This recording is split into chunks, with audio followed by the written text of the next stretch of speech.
marine vivante est non seulement une marine bien entraînée du point de vue du matériel et du personnel, mais aussi une marine qui se renouvelle par la mise en service de navires modernes venant relever les unités vieillies. C'est le cas de la marine française qui s'enrichit régulièrement dans chaque catégorie de navires neufs qui viennent augmenter son potentiel de combat.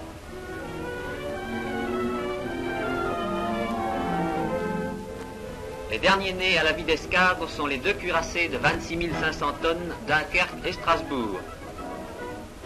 Ces puissantes unités, aussi fortement protégées contre les obus de gros calibre que contre les bombes d'avion, dépassent la vitesse de 30 nœuds. Leur armement se compose de 8 canons de 330 mm en 2 tourelles quadruples, disposées à l'avant, et de 16 canons de 130 en tourelles doubles et quadruples répartis sur les côtés et sur l'arrière, et pouvant tirer aussi bien contre les navires légers que contre les avions. L'observation aérienne est assurée par des avions abrités dans un hangar placé à côté de la catapulte de lancement. Bien au point, soumis à un entraînement constant, ces navires seraient de dangereux adversaires pour tout ennemi, de surface ou aérien.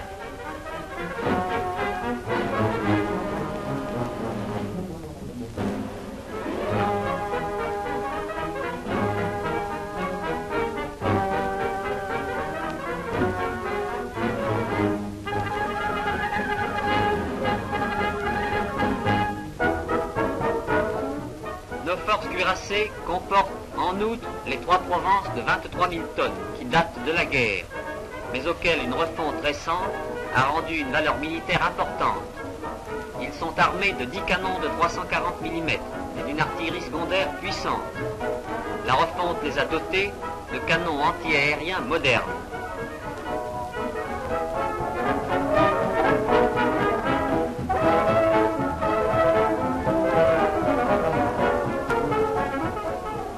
À ces forces s'ajoute la division des deux Paris, constituée par des cuirassés de même tonnage, armés de 12 canons de 305, non modernisés mais encore utilisables. Les canonniers modernes disposent d'avions pour le réglage du tir, et l'ensemble de nos navires de ligne, grâce à son entraînement intensif, représente une puissance de feu imposante.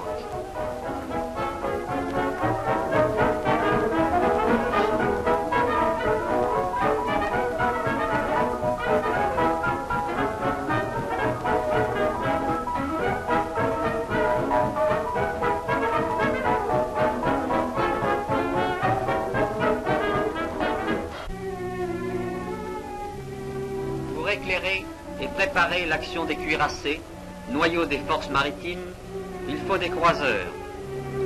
Notre marine possède 7 croiseurs de 10 000 tonnes type Washington, armés d'une artillerie principale de 8 canons de 203 mm et de canons plus légers contre les navires torpilleurs et les avions. L'Algérie, le plus récent du type, est bien cuirassé contre les coups de ses similaires.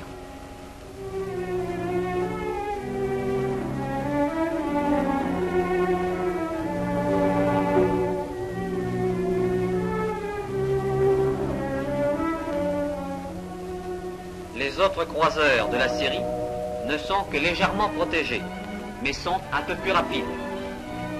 Tous ces bâtiments ont une excellente tenue à la mer.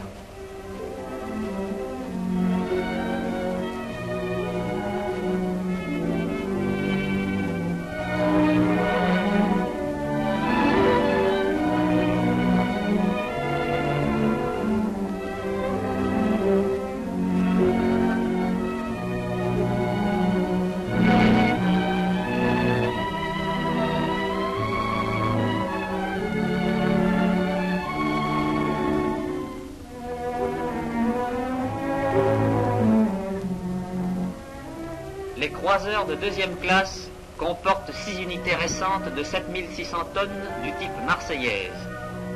Leur armement comprend 9 canons de 152 en 3 tourelles triples, placées 2 à l'avant, 1 à l'arrière. Munis d'une petite cuirasse, très rapide, certains ont dépassé 35 nœuds, ce sont de remarquables instruments de combat.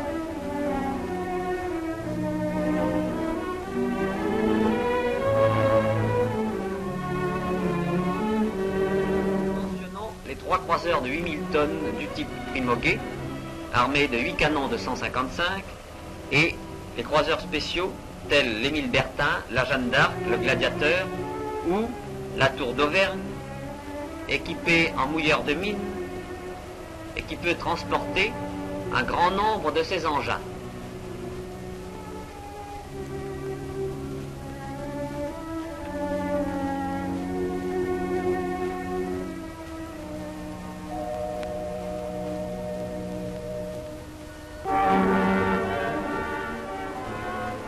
Avec nos 32 contre-torpilleurs, nous abordons la série la plus remarquable et la plus nombreuse de nos bâtiments légers. Rapides, bien armés en canons et torpilles, ces navires sont sans équivalent dans aucune marine.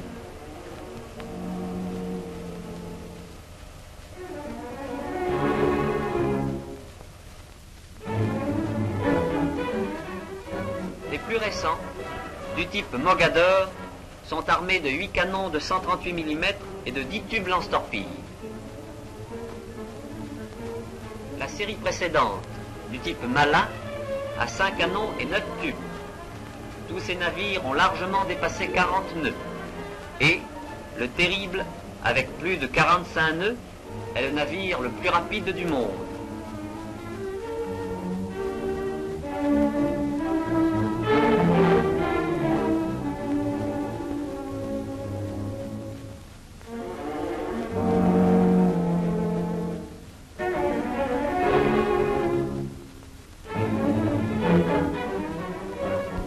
Les séries antérieures, également armées de 5 canons de 138 et de 6 tubes lance-torpilles, sont à peine moins rapides. L'ensemble constitue des flottilles homogènes, bien armées, très manœuvrantes, et qui ont prouvé leur très remarquable qualité, soit dans le service de patrouilleurs des routes maritimes, soit comme auxiliaires des gros navires de surface, protection contre les torpilleurs, les sous-marins, émission de rideaux de fumée, etc.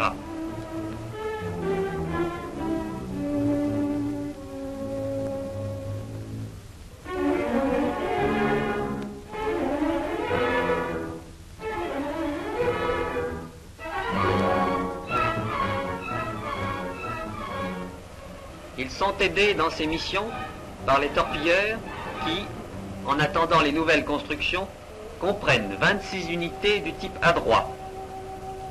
Tous ces navires ont un tonnage de 1500 tonnes et sont armés de 4 canons de 130 mm et 6 tubes lance-torpilles.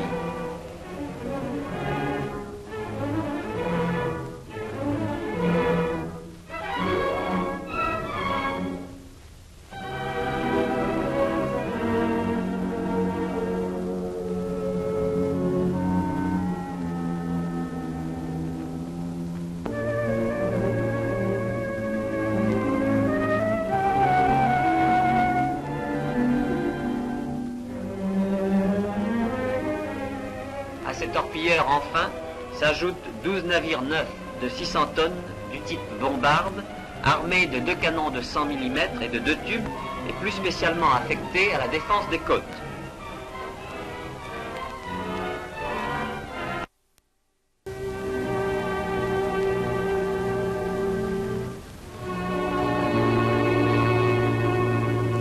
Longtemps en tête des nations maritimes en ce qui concerne les sous-marins, la France reste dans ce domaine une puissance de premier ordre avec plus de 90 unités.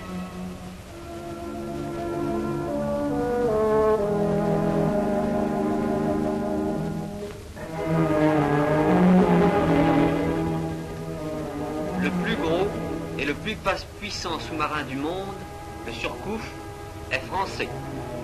Il jauge environ 3000 tonnes, porte 10 tubes lance-torpilles, est armé de 2 canons de 203 en tourelle et porte dans ses flancs un hydravion enfermé dans un hangar étanche.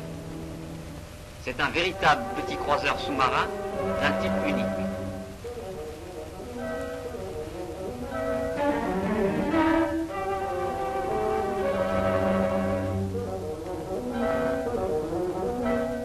L'essentiel de nos flottilles sous-marines est composé de sous-marins côtiers de 600 tonnes armés d'un canon de 75 et de 8 tubes lance-torpilles et de sous-marins de croisière de 1500 tonnes, armés d'un canon de 100 mm et de 11 tubes.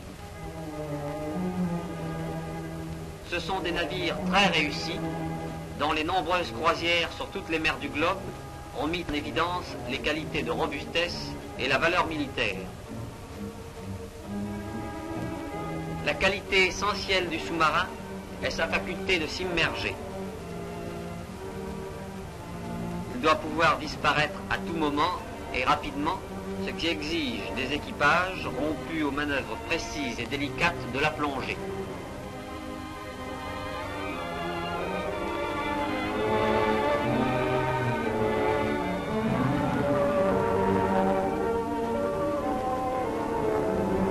Invisible aux yeux de ses ennemis, il manœuvre alors pour les attaquer à la torpille.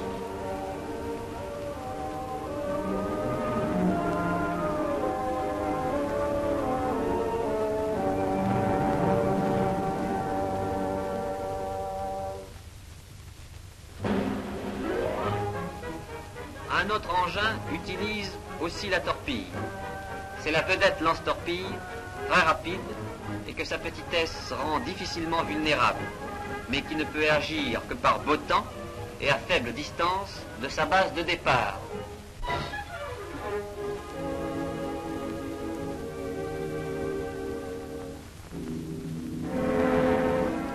Les forces navales comprennent en outre dans les marines modernes des formations aériennes dont l'importance croît de jour en jour.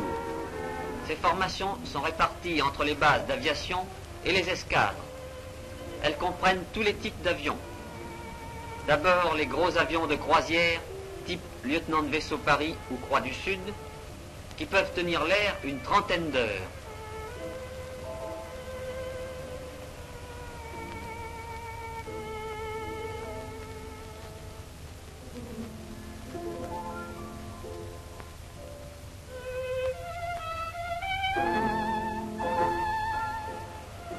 Puis, tous les autres types d'avions, jusqu'aux avions de chasse légers et rapides, en passant par les avions torpilleurs et bombardiers.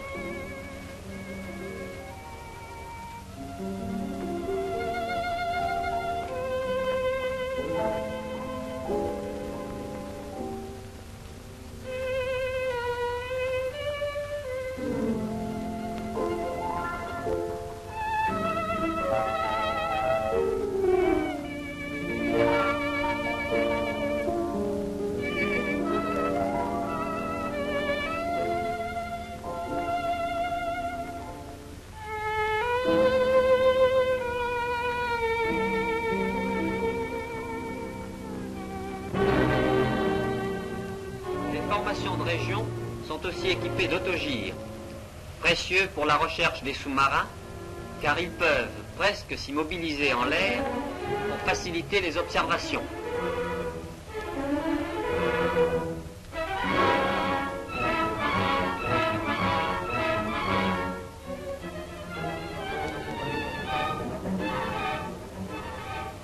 Tous les gros navires ont leurs avions particuliers. Mais nos escadres disposent en outre de navires spéciaux, tel le commandant-est de 10 000 tonnes, qui est un transport d'avions. Il catapulte ces appareils et les repêche après qu'ils se sont posés le long du bord pour les enfermer dans ses hangars.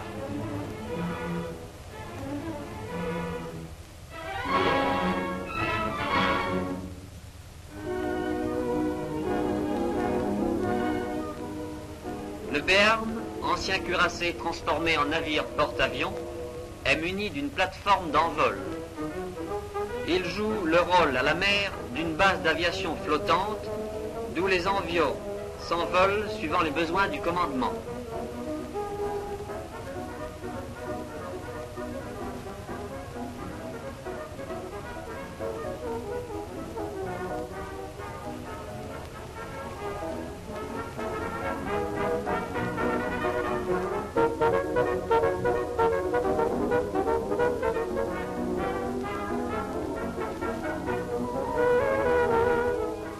Leur mission terminée, ils reviennent à ponter, opération bien plus délicate que l'atterrissage sur un terrain et qui demande des pilotes parfaitement entraînés.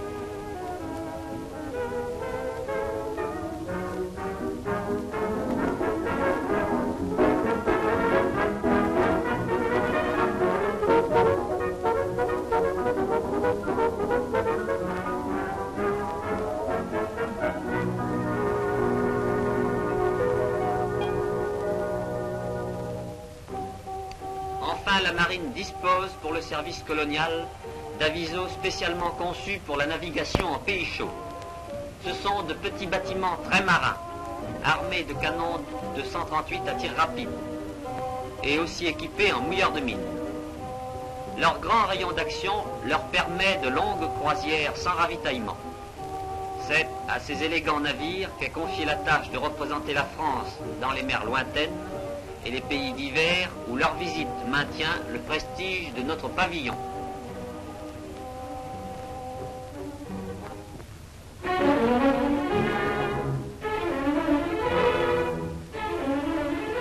C'est de la marine que dépend en temps de guerre la protection de notre empire et de nos routes maritimes sans lesquelles nous ne pourrions ni vivre ni combattre. Harmonieusement composée, nombreuse, ardente, entraînée, elle remplira toutes ses missions car elle est forte et toujours prête.